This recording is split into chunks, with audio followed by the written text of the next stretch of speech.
গুটি জাতের আম নামানোর মধ্য দিয়ে রাজশাহীতে শুরু হচ্ছে মধু মাস। 15ই মে থেকে পর্যায়ক্রমে নামানো হবে বিভিন্ন জাতের আম। নওগাঁতে শুরু হচ্ছে 22শে মে থেকে। তবে অপরিপক্ক আম বাজারজাতের চেষ্টা করলে কঠোর ব্যবস্থা নেওয়ার কথা জানিয়েছে প্রশাসন। আর বৈরী আবহাওয়ার কারণে ফলন নিয়ে দুশ্চিন্তায় আছেন বাগানীরা। এ নিয়ে আরও জানাতে রাজশাহী থেকে যুক্ত হচ্ছেন সহকর্মী মুস্তাফিজুর রহমান। মুস্তাফিজ, বৈরী এই আবহাওয়ার মধ্যে রাজশাহীতে এবার আমের ফলন কেমন হয়েছে?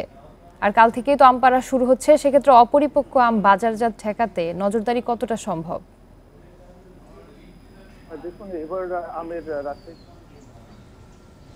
দেখুন এবার আমের রাজশাহীতে এবার আমের কিন্তু অফ ইয়ার ছিল, যার ফলে শুরুতেই কিন্তু আমের মুকুল কম এসেছিল এবং যে মুকুলটা এসেছিল এরপরও বৈরী আবহাওয়ার কারণে সেই মুকুলটা কিন্তু টিকে থাকেনি। অর্থাৎ যখন আমের গুটি বাঁধা শুরু হয়েছিল সে সময় তীব্র তাপদাহর কারণে প্রায় 60% আম কিন্তু এবার পড়ে গেছে, যার ফলে রাজশাহীতে এবার আম অনেকটাই কম। গেলবারের তুলনায় এবার আমের উৎপাদন অনেকটাই কম হবে বলছেন ব্যবসায়ীরা। সেই সাথে এখন যেগুলো টিকে আছে, যদি সামনে এখনো যদি কোনো কালবৈশাখী ঝড় বা শিলাবৃষ্টি না হয়ে থাকে তাহলে সেটিও কিন্তু পর্যাপ্ত।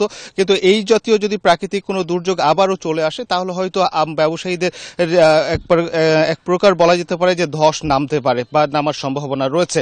তবে এখন পর্যন্ত যে আমগুলো রয়েছে সেগুলো যদি বাজারজাত করতে পারে তাহলে হয়তো কিছুটা হলো তাদের যে উৎপাদন খরচ হয়েছে সেটি হয়তো তারা কাটিয়ে উঠতে পারবেন, এমনটি কিন্তু বলছেন।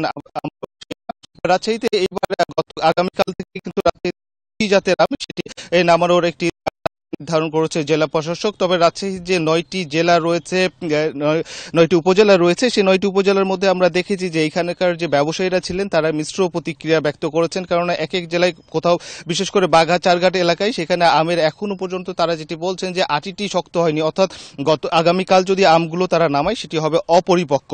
আবার রাজশাহীর শহরের মধ্যে বেশ কিছু জায়গায় দেখা গেছে যে আমের গুটি জাতের আমে কালার এসেছে, অর্থাৎ রং ধারণ করেছে, যার ফলে সেগুলো কৃষি সম্প্রসারণ অধিদপ্তর বলছে এগুলো বাজারজাতকরণের উপযোগী হয়ে গেছে।